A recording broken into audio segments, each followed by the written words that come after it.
Hey, bright lights, welcome back to Architecting. Today we have as a really special guest a residential architect who is going to talk about his lived experience with design, with sustainability, with cultural references, as well as what it's like to be a sole practitioner. So, welcome, Peter Sandiford.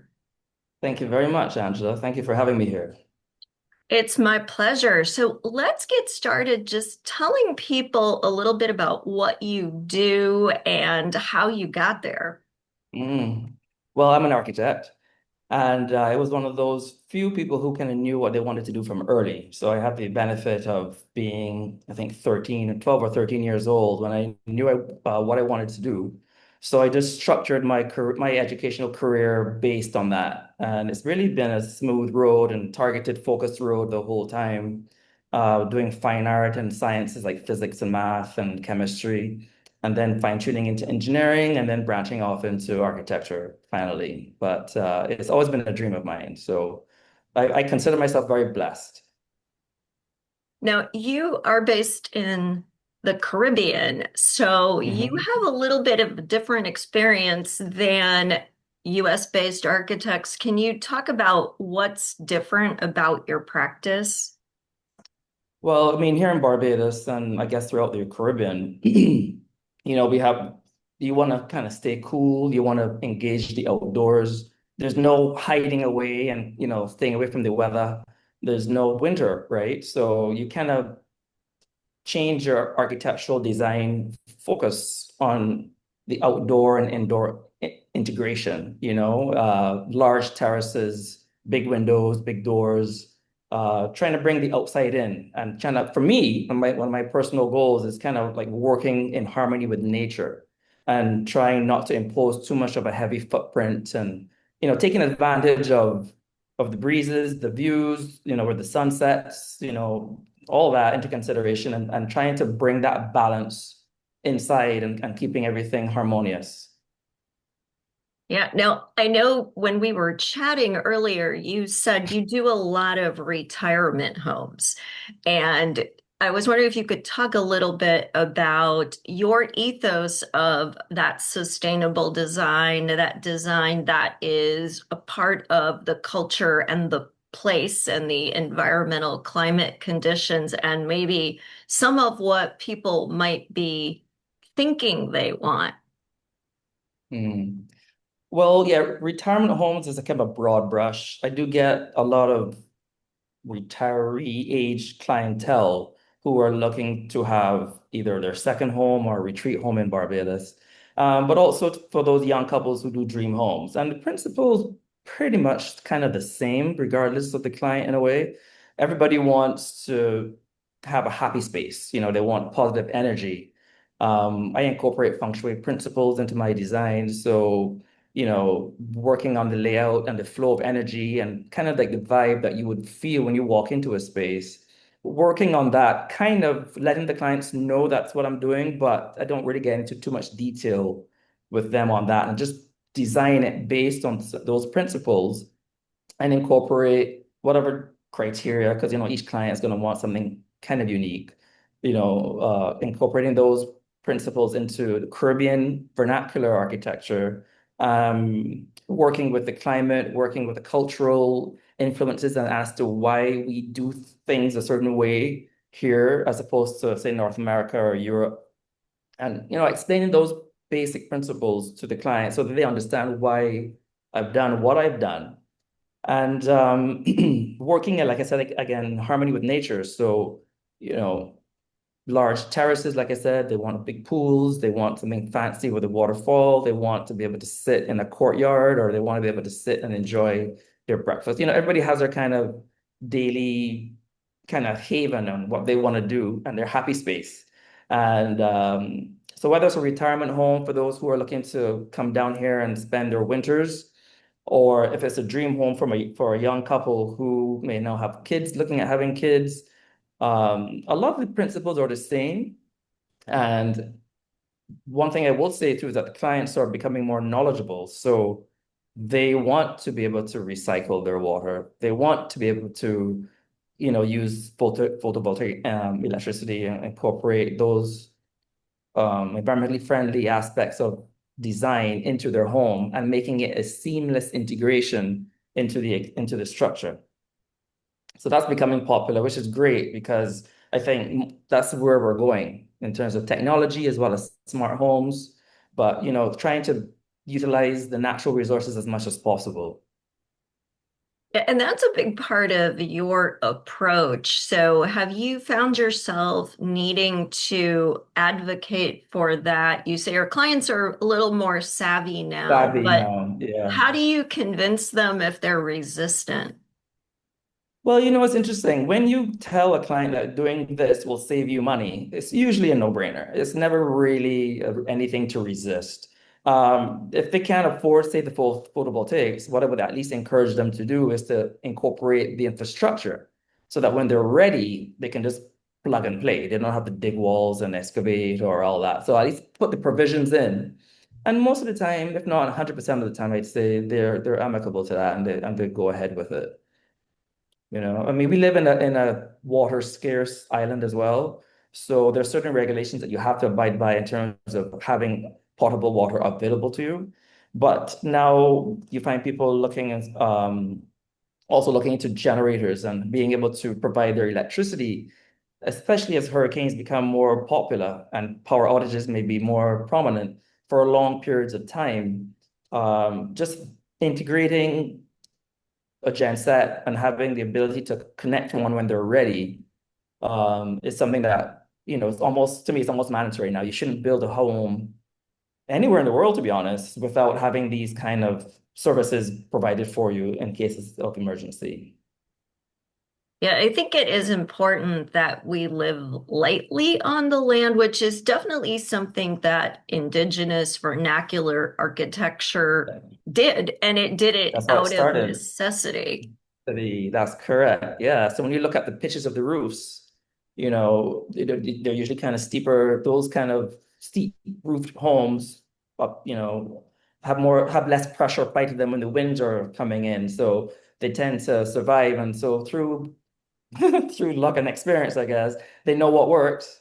And hoods over windows again, and shutters in front of them or to the sides of them that, they're folded open most of the time. But in an event, they close in and they protect the glass. Yeah, and Those are kind of vernacular elements of architecture here in the Caribbean. you mentioned you're also a feng shui practitioner, which I also am, and I think it's very similar with that too. A lot of people will dismiss feng shui as, crazy crystal people stuff, that it's just woo-woo, but there was real observation on the part of the ancient Chinese who were noticing that space felt like something That's and correct. that space was psychologically impacting people, or that certain objects had symbolism that was subconsciously impacting people because of the meaning behind it, which is not that different from how vernacular styles emerged. So, can you talk a little Emerge. bit about how you blend modern science, because there's a lot of it in terms of neuroarchitecture for the behavior, but there's also a lot behind design for sustainability and resilience with a lot of these more traditional or ancient kind of principles. Mm. I think what when you walk into a space and you just feel at ease, or you just feel happy, or you feel like when I design homes, especially for the same retirees or whatever, but people who are working every day and they have young kids and everybody's so stressed out. You want to design a space where when they walk home, when they get home, traditionally, when they're getting after work, they want to be able to relax. And I think feng shui and using the elements of the vernacular elements of architecture you were just talking about, looking at airflow, even looking at colors. How do we approach the space? Something as simple as a courtyard with a water feature, garden space. So that when you're walking into your front door from your garage, you just feel, you just there's just a natural de-stressing that you may not necessarily be cognizant of directly, but you have that impact that happens, that's what happens to you. And it's those kinds of experiences that I like to create, whether it's in the kitchen, whether it's in the bathroom or the bedroom, as you enter, or your safe space or your happy space or a little library, placement of objects and the entry, how you approach a room, how the stairs is greeted by the front door or wherever it is, all of those things have a subconscious impact. And I don't think most people can put their finger on why they feel happy or why they love this space, but they just do. And I think that that is kind of what I strive for all of my clients. Yes. So do you ever try to like Um, match what you're hearing from them? or how you approach it, but it's just designed that way, and they just love it. They just something that they just feel great, Um, rounding corners, for example, in the rounding the corners of the ceiling, rounding the corners and the corners, just softens that flow of energy that you have in a space, and just creates a more harmonious feeling and a balance, natural balance within yourself. Yeah, that is so important. I think a lot of people don't realize how jarring sharp edges can be, Start can be. or Mhm. long corridors, things like that. And when there is that better flow of the space, it is just naturally more relaxing. That's correct. That's correct. And then you got to integrate like I said, the vernacular elements too, right? So, louvers and shutters and hoods and raising the structure above the ground and, just looking at where the breeze is coming from, just putting all of those into play. Where's the road? Where's the north? Where's the sunset? Is there a view? You know, all that is what I think good architecture is, to be honest. And that's what I try to do. Cool. And now, you are working in a very specific part of the world, but in your thinking, how does this translate to architects practicing everywhere?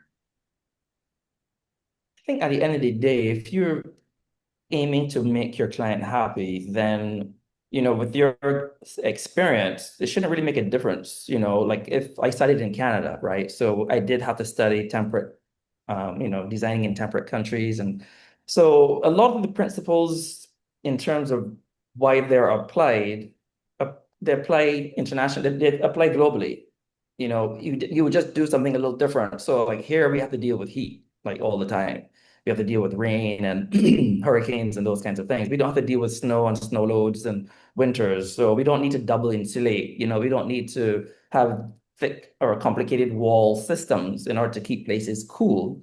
So, but a lot of the principles are the same, like what makes a space hot, the opposite makes a space cool. So those guiding principles should really apply globally. And whether in the city or whether you're in the country, those basic design elements should apply to all practices, I think.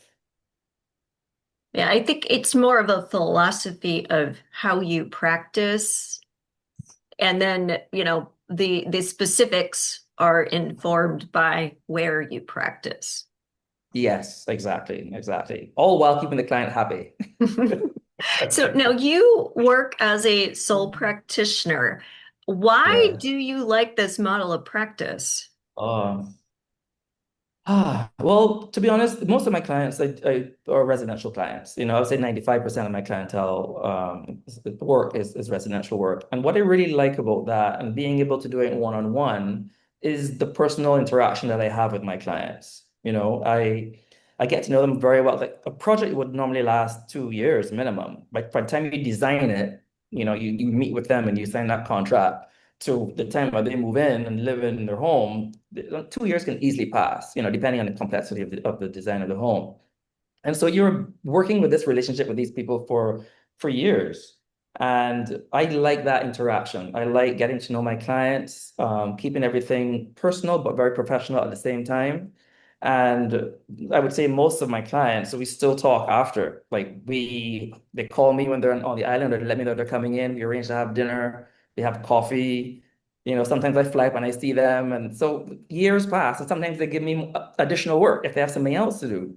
And I think that being a sole practitioner affords me the ability to meet with my clients and almost treat them like as though they're the only one, having that special interaction with them, that kind of bespoke relationship, and making them feel that they are my only client is important to me. I only take on about 3 clients at a time, to be honest, because I'm only one person. So I don't spread myself too thin. And, sometimes they're in Dubai, sometimes they're in England, sometimes they're in Canada or they're in Paris. So their time zones can be completely different. And they can forget that. They can send me a message at 2 o'clock in the morning or whatever. So it's just, working with the clients and letting them know that I'm kind of almost there for them all the time. Every now and again, you have to remind them about the working hours, but they're usually very understanding. And that's what I like about the sole practitioner, small business approach that I have. Yeah, it's a very different model. I've always worked at usually mid-sized firms, and there you get an opportunity to kind of focus on certain parts of a project versus as a sole practitioner, you're wearing all the hats. All of the hats, yes. And I'm actually working on a town health development, 40 units, and there's 16 engineers and MVP consultants and other suppliers that we meet with every week. And I have to host that with them and coordinate every aspect of the project. So that's also a lot of fun as well. So I get the opportunity to work on larger scale, well, for me, larger scale 40 or some hotel renovations, as well as individual private homes. Now, I have to ask because a big focus of this show, something my audience struggles with and is a frequent topic of discussion, is stress, overwhelm, and burnout. As a Yeah. sole practitioner, you are your own boss. How do you manage things? I know you said you do only take on a limited number of clients, but what other strategies do you have to keep yourself in that place of feeling restored and innovative and at the top of creativity? Yeah. Well, like I think most solo practitioners, when I first started out, I was, doing everything. I have 3 kids to raise as well. So it's like 3 kids running the house, dealing with their after school activities, but dealing with my clients and their demands. And that was very, very stressful. When you're young, you're also a lot more able to deal with these kinds of things. But I found that over the last, I don't know, maybe the last 8, 10 years, but I realized, my kids were, their after school activities were crazy. Their weekends were hectic. And so if they didn't have a party one day, the other one had a party or two that same day or another day. And I found out Mondays came around, Sunday evening, I was like, wait, I can't believe I have, weekends gone. So I started demanding more of like taking control of my own life, making appointments for myself. So, treat yourself with the same respect that you treat your clients. Honor your time as well as their time. And it took a while to be able to create that integration into my work life. And I would say so far so good. I've been able to deal with the stresses by taking certain times off and giving myself the time to do things, like give myself more time to do things as opposed to being so eager to reply, like say tomorrow I'll get something to you. Maybe take an extra day, so that you can just calm yourself down a little bit and work at your pace. Because I work best at 4 o'clock in the morning, 5 o'clock in the morning. And sometimes you need that time to get to that space to be able to achieve your best. But getting to that level of cognitive awareness where if I don't respect my time, then why would they respect? Why would my wife respect? In terms of why would other Mm. people? So I think getting to that level was almost like a turning point for me because, you can suffer from burnout and the stresses that go with running your own business. I did have staff for a few years as well. So you have to look at salaries and making sure that you can maintain a certain, financial status to afford their salaries and sick leave and those kinds of things. But over time, I thought best to downsize the operation, focus more on what I can do at a longer pace, but achieving the quality of work that my clients expected me and continue to appreciate so that you keep a standard because you don't want to drop. One of my mottos is you're as good as your last project. So if you don't always perform at your best, then word is going to get around. You got to keep a certain standard so that you people know what to expect when they do come to you for work. Um, and so far so good. So far so good. But I could see where a lot of architects, even my other, my friends who are architects, they're still struggling with that work life integration. They're still tired, they look haggard. And I'm like, well, okay, well, start to look at things and from a different perspective and start respecting yourself. That was my turning point. And I think I've actually served my clients better as a result of that. I'm able to work more efficiently. I'm able to produce better work for them. And it's been working out. I would say over the last 10, 15 years, it's definitely been a steady approach that I've had and it's working pretty well. Yeah, I mean, there's real science behind that because when you are stressed out, when you are depleted, the resources you need to be creative are in that fight or flight mode that our Mode. body Mhm. defaults to when we're stressed out, even though we don't need to fight or flee from anything. And also, just we know that sleep deprivation can be worse than being intoxicated. So you're That's not right. doing your best thinking. You're more likely to do what you know works than be innovative. But there's a lot Yeah, of definitely. pressure in a creative profession. There's no right answer, there's multiple right answers. And it's almost part of our education and early work experience to be taught to overperform. So, how do you Mhm. manage that? Yeah. Like I just said, I think by just pacing yourself, right? I think clients respect your time if you show that you respect your time. And once you meet the deadline and you are there performing professionally and efficiently, I've never had a problem. So I just think it's a matter of laying the cards down. You have to live by your own kind of rule. If you have an appointment, I mean, who knows what it is, but if it's going to the gym is important, and that's very important, energy and your physical well-being, let that be part of your schedule. I know a contractor, we're actually having a conversation just yesterday, he's like 10 o'clock or 2 o'clock. He has his appointment for the gym. He goes there, has a shower, and then comes back and continues working. It's an appointment he has. So he works around, he's self-employed. So he works his schedule around that and he's able to get through. He's quite successful.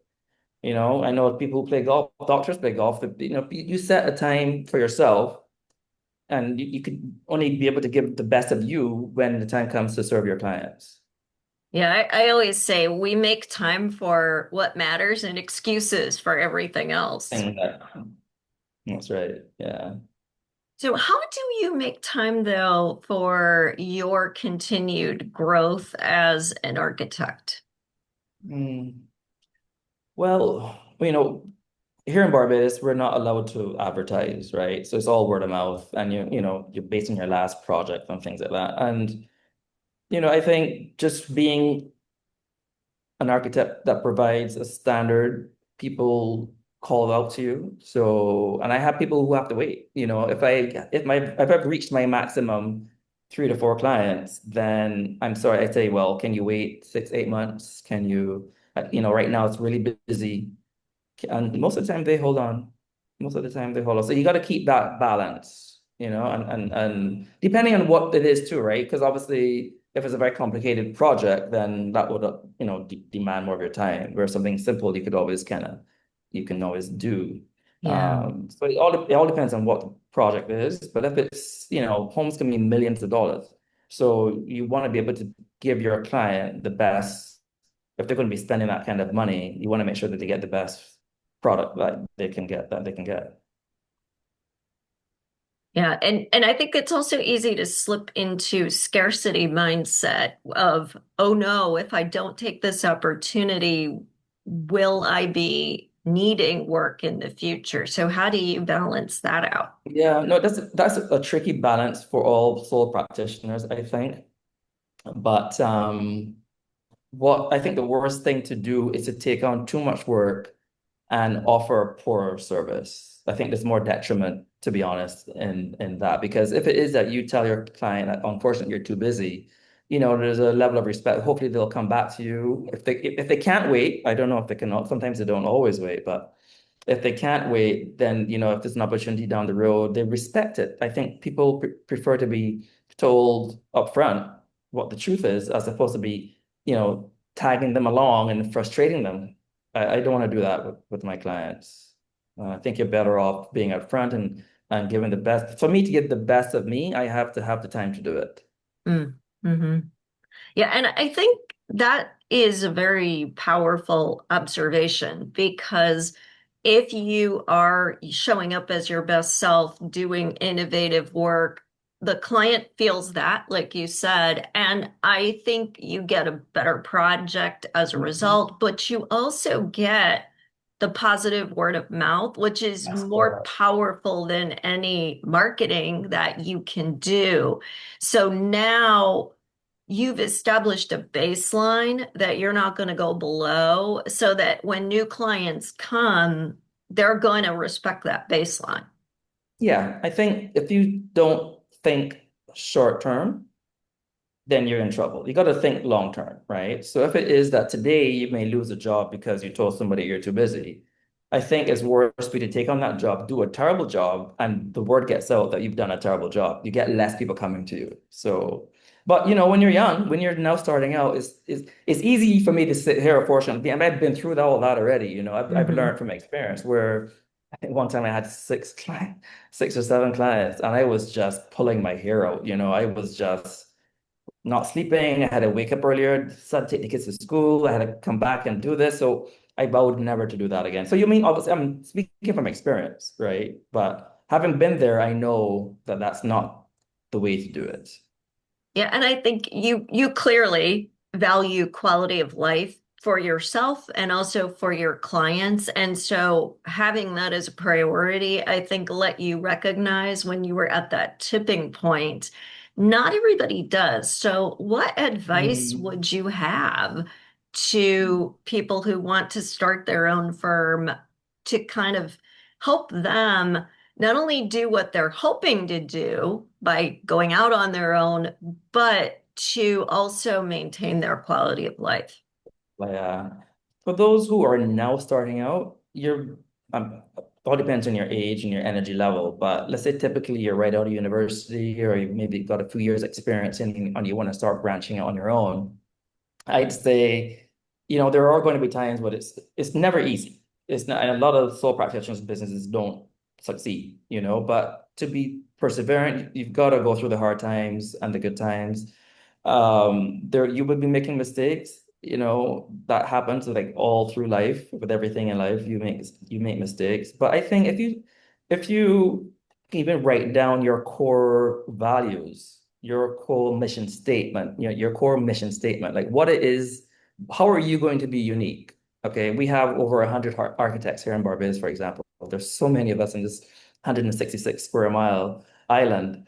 But how can you make yourself different and unique so that people want to come to you? Okay. If you can narrow that down, make sure you have your mission statement, you know what you're going to do, but be true to it. Don't let it be a thing you just write down for writing down something and say, but you have to be true to it. You have to respect it. So if it means that you know that you cannot perform your best because you've taken on too much work or whatever the case may be, then you're not really going to be able to achieve that mission statement. So I think it's important to be true to yourself and to be perseverant because people aren't going to know about you. And especially in architecture, like I said, here we can't advertise, it's all word of mouth. So depending on your field, you could advertise, of course, but your best spokesperson is your previous client or your existing clients. And you want that relationship to be positive so that when they go up talking to their friends and other contacts, those friends come to you. Um, so I would say just to be true to yourself. It's not going to be easy. It's always hard, long hours. You can expect to put in burn the midnight oil or burn the candles at both ends. But just be perseverant and hang in there and just make sure you're true to yourself. Yeah, that is great advice. So one last thing I wanted to ask you about is what are you most proud of as an architect? What brings the greatest joy and pride for me is just seeing my client's reaction, Mm. knowing that they're happy. Again, one of my things is living in harmony with nature. So if it is that I was able to achieve this balance where you walk in and you have that energy, that positive energy when you walk into a space, you can take a deep breath and almost just feel your stresses, just exhale all the stresses out. And I had a client, for example, they just wanted a pool. They just wanted a pool added on to the back of their house. I mean, it was huge, not a straight line in it, not a single straight line in this pool. And, just to see that, again, it was an organic shaped pool, just to have that completed and their reaction to it, that to me brings one of the best joys for me. Because that's at the end of the day, that's who I'm working for.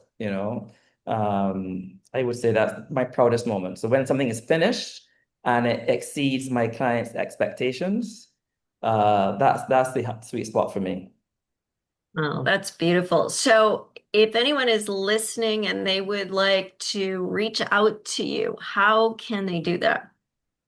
Yeah, they can look up my company name, Habitats Architectural Designs, or just Google Peter Sandiford Barbados or Peter Sandiford Architect in Barbados, and through my website. A lot of my contacts come through my website, from my email contact through my website page. There's Instagram, there's LinkedIn, but usually it's the website. Okay, great.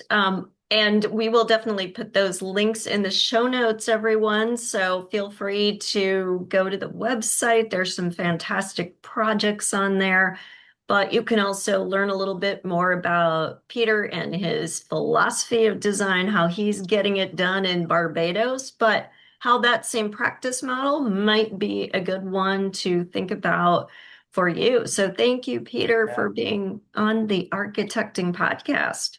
Thank you very much for having me. Thank you very much.